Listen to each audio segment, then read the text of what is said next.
Bihar election, democracy, development, deception. Or to put it more crisply, the Bihar assembly election and the three Ds: democracy, development, deception. Welcome, Swagatham, Vanakkam. Throughout history, you would see one thing running consistently, common to every society, every country, every people group, and that is the socio political economic elite, or in simple terms, the ruling elite, the dominant elite, have always deceived the rest of the society, taken the society minus them for a royal ride, deceiving them with the help of propaganda, and benefiting from the injustice and atrocities inflicted and perpetuated systemically. I'm using each word carefully and very meaningfully on the people. And the great heartbreak in this kind of political charade is that the victims become loyal to the victimizer. The exploited become enthusiastic supporters of the exploiter. And the misery and the underdevelopment, the deprivation of the people continues. And Bihar election offers a very, very compelling, convincing, credible illustration of this. And to an examination of this very unfortunate aspect of our public life, I invite you. I invite you with affection and respect. Let me begin with what I witnessed a short while ago. In order to catch up on the election in progress in Bihar, where about half the constituencies are in poll, by 3 p.m., about 53.6% of votes have been cast. During this whole period of time, the English media have been running programs focused on the women vote in Bihar. Please remember this: the women vote in Bihar. And a whole army, a legion of reporters belonging to various English channels. I'm sure this is happening in vernacular channels also, but the channels I have monitored are English channels. A legion of reporters have been deployed in order to create this sort of impression that the women of Bihar are deeply grateful to the NDA, particularly to Nitish Kumar as their beloved chief minister, and they're very excited about voting for him. So a kind of polling euphoria, gender bias polling euphoria is being whipped up and sustained throughout the day, clearly in order to influence the voting pattern in Bihar. Whether this militates against the norm of creating conditions necessary for organizing a free and fair elections, I leave you to judge. Any self-respecting election commission tasked with the sacred duty of conducting free and fair elections would have taken a serious note of this, but that is too much to expect from the present Election Commission of India. So, when you look at this program, and if you are a woman voter in Bihar, if you are a woman voter in any state, anywhere in the country, particularly a woman voter in Bihar, mind you, the voting process is just begun. The second phase will begin only 11th. So this will have a bearing on a spillover effect on the entire Bihar elections. Now, if you are a woman voter in Bihar, you will certainly be deeply influenced by this propaganda, which is nothing but disguise propaganda masquerading and camouflaging itself as reporting, journalistic reporting. The tragedy of Indian democracy, or one aspect of the tragedy of Indian democracy today, is that the media, which is supposed to be the fourth pillar of democracy, has become a propaganda machine for the ruling dispensation. This is too obvious a fact for me to offer any illustration or elaborate argument. You'll have to be deaf and blind not to know this, and therefore there is no fun in trying to prove an already manifest, blatant reality. So, the women of Bihar, and the camera focuses on chosen faces. All those faces are beaming with happiness. They're full of enthusiasm. They just can't wait to get into the booth, press the button, favoring the NDA, honoring Nitish Kumar, etc., etc. And occasionally, of course, the faces of lower middle class women. Most of the time, the camera focuses on the women coming from privileged socioeconomic backgrounds. Now, what is the reality? Why is so much focus put on the women voters in Bihar? The media would have you believe that it is because Nitish Kumar in person and the NDA in general have a very soft corner for women, a special concern and commitment to the welfare and empowerment of women. And they are completely sold out to the idea of the welfare and the empowerment of women all over the country, but in particular in Bihar. But what is the reality? In relation to which you will understand this to be deception of the most unconscionable variety. It is this that I want to present to you, because no other channel will ever share this thought with you. I'm pretty sure about it. Why indeed has the women vote bank in Bihar become so cherished, coveted, favored, trumpeted, and focused? If you look at the last elections,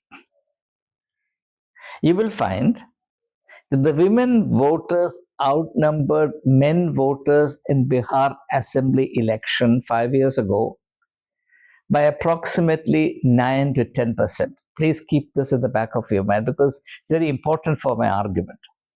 That is to say, in the last Bihar assembly elections, which voted NDA to power by a very narrow margin, women voters outnumbered men voters by 9 to 10%. That is 10% or 9% more women voted as compared to men. This is a fact. It's an electoral fact. The question to ask is, why was this so? Is it because the women of Bihar are politically more conscientized, more empowered, more activated, more empowered, more challenged, more committed, more enthusiastic? Or is it an aspect of the tragedy of their life? Now look at it from the other side, from the side of men voters. Why is it that as compared to women voters, 10% less men voters voted in the last elections 5 years ago? The answer is very simple. The answer touches the tragedy of Bihar, which is kept a very closely guarded secret. No media reporter, no journalist, no anchor will ever mention this. These 10% male voters are missing from the Bihar assembly election exercise precisely because they're not in Bihar. If they are not in Bihar, where are they? They're scattered all over India as daily wage workers. Why are they working outside of Bihar? Cut off from their families, from their loved ones, denied the very basic aspect of human welfare, namely the comfort of one's own home, sleeping under one's own roof, sharing moments of happiness with one's family members, one's friends, one's familiar circles, and the tragedy being thrust upon them of having to go away from the homeland, their hometown, their familiar place, their families, their friends, to work in other parts of India just to earn a livelihood. It's because of the utter underdevelopment and the deprivation and the destitution of Bihar. And because these men have been driven out of Bihar through underdevelopment and deprivation, women of Bihar, who actually are victims of this process, the foremost victims of this deliberate process of keeping Bihar underdeveloped, are women. But through the power of propaganda, these very women, who I repeat are the victims of this process, this arrangement, this system, this inhuman system, are made to feel that this is a great blessing for them, that this is the essential condition for their empowerment. And because of this, they have become politically so very important. And all governments in Bihar will be focused on them because their votes count. And Nitish Kumar, who has been a very shrewd politician, and I give him full credit for that, has been cultivating this constituency, the constituency of women voters in Bihar, who, as I said again and repeat, are really the tragic victims of this most iniquitous arrangement by which their men are driven away from their homes, compelled to work in other states, other far-flung areas of the country, being allowed the occasional luxury of being able to visit their homes maybe once a year, at best twice a year. The tragedy of broken homes, broken by underdevelopment, by deprivation. So obviously they constitute the numerical majority. And it's not rocket science to understand that any political party or any government which cultivates them, which keeps them bribed and well-humored, stand a good chance of winning.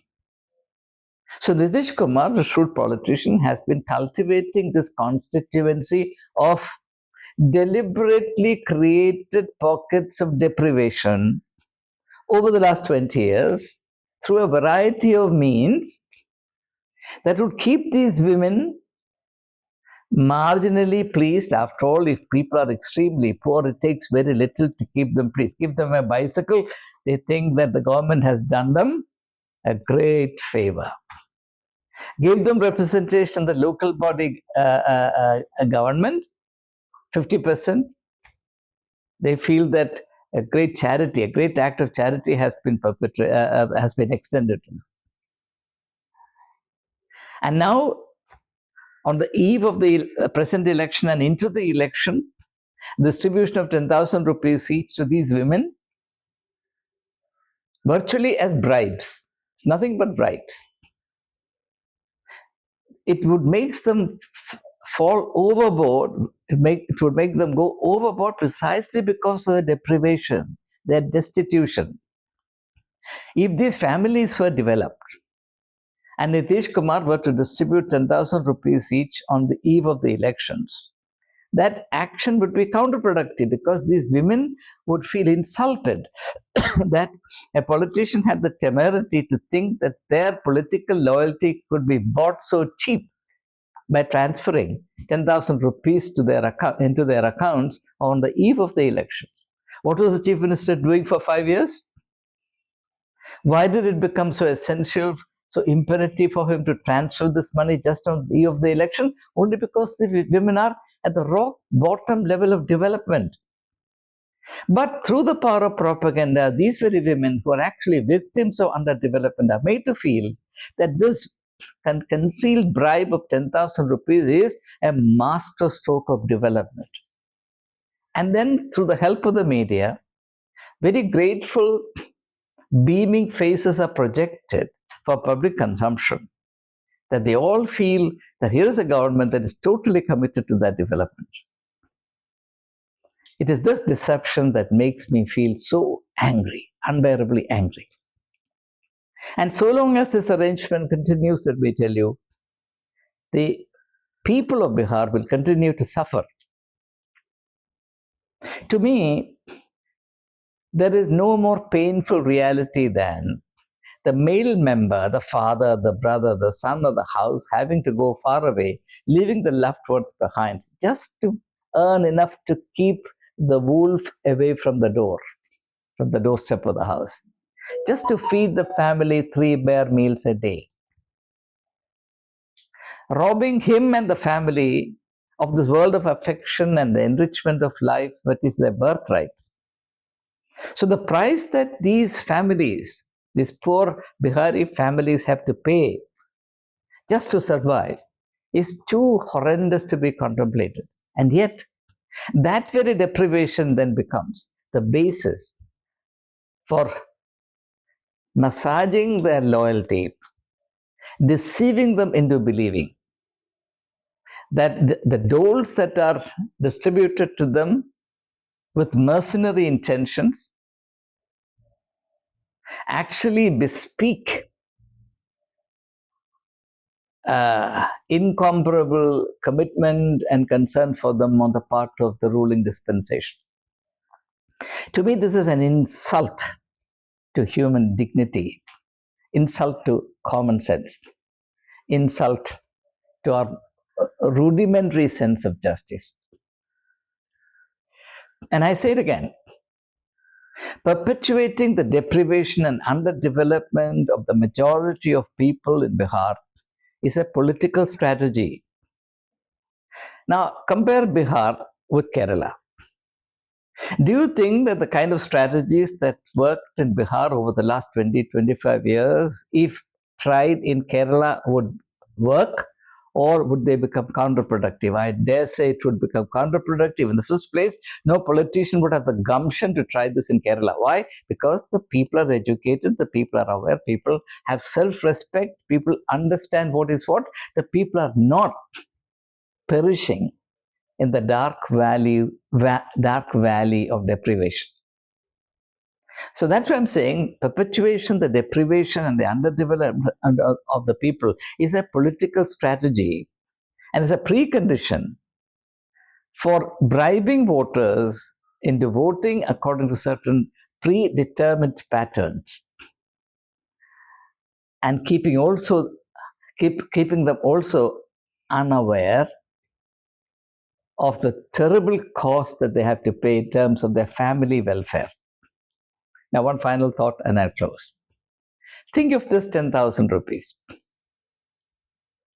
Nitish Kumar, and in particular Amit Shah, would have us believe that this 10,000 rupees credited into the accounts of the women of about 1 crore, 1.2 crore women of Bihar would all make them entrepreneurs.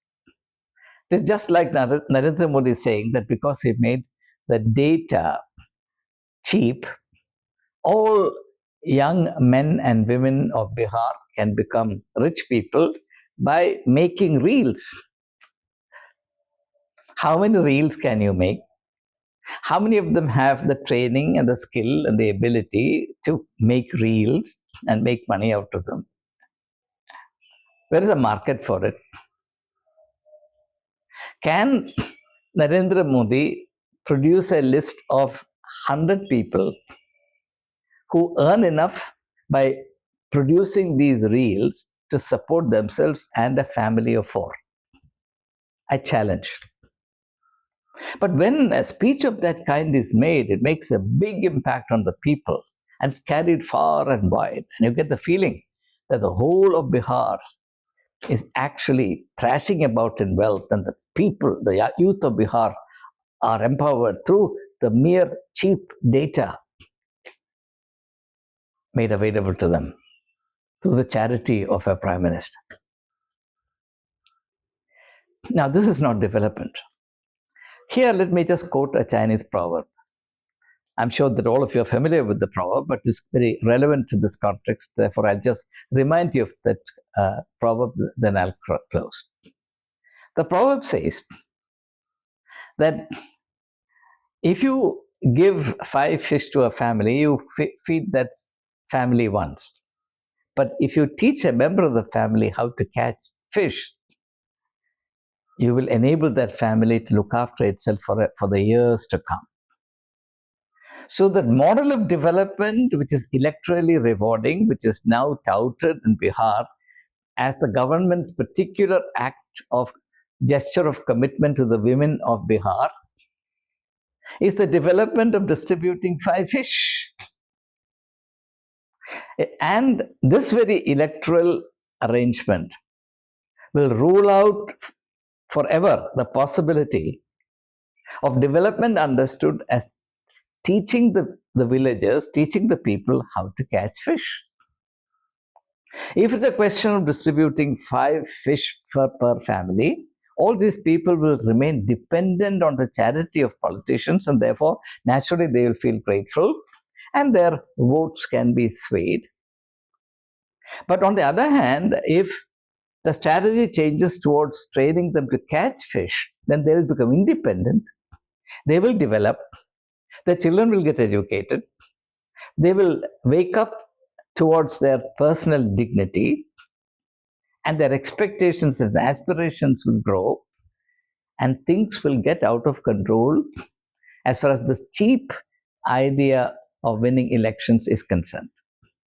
So it's very important, it's imperative for us to be clear about this very blatant deception which is packaged as development. This is anything but development. This is atrocity, this is cruelty, masquerading itself as political charity, perpetrating the development. If you and I can be persuaded to believe that by providing 10,000 rupees to a woman, that woman can be transformed into an entrepreneur. And if you become an entrepreneur, then the government will give you another 2 more lakhs. And that promise is only because of the assurance that not one of them will become an entrepreneur. I can guarantee you that. So there is deception all the way through. My concern here is that as Indians, we must respect our own intelligence. Indians are not cheap. Indians are not born idiots. The genius of the people of India is something that I feel very amazed about. Unfortunately, our leaders, our political elite have no respect for the genius of the Indian people. I've been a teacher in the domain of higher education for long. Therefore, I know and have traveled far and wide. I've interacted with the university youth in several countries. In comparison, I tell you, the potential and the genius of the Indian people is exciting. But unfortunately, we have not done justice to it. And we'll never do justice to it so long as we think that we can carry the day by resorting to these cheap gimmicks and deceiving the people, the victims of underdevelopment, exploitation and cruelty, systemic cruelty, into believing that their exploiters are their saviors and their masters. This grand deception must be called out. And I feel I have no option but to call it out, no matter what happens. What I say has absolute electoral implications. I'm not a politician, I'm not in Bihar, I'm far away from all this, but I am committed to the people of India. All my life was dedicated to building up the lives of young men and women coming from every state, every union territory of this country. In St. Stephen's College, we had representation from every state, absolutely every state. and every unit. When I was the principal of St. Stephen's College, an attempt was made to find out how many languages were actually spoken by my students. The total number of students, we have about 1,200 students. To my great surprise and delight, I found that we had in St. Stephen's students who could speak altogether 37 different languages. That's the diversity St. Stephen's College represents. And it's been my singular privilege to serve the youth coming from all parts of India. That's where my heart rests. And therefore, I find it impossible to keep quiet when I find, especially when poor women are taken for a ride and they're deceived into thinking that their deprivation and destitution is a very special privilege conferred on them. This cruelty must end. And some semblance of being honest with the people, their life and their welfare, must characterize our national life. Jai Hind, Vande Mataram.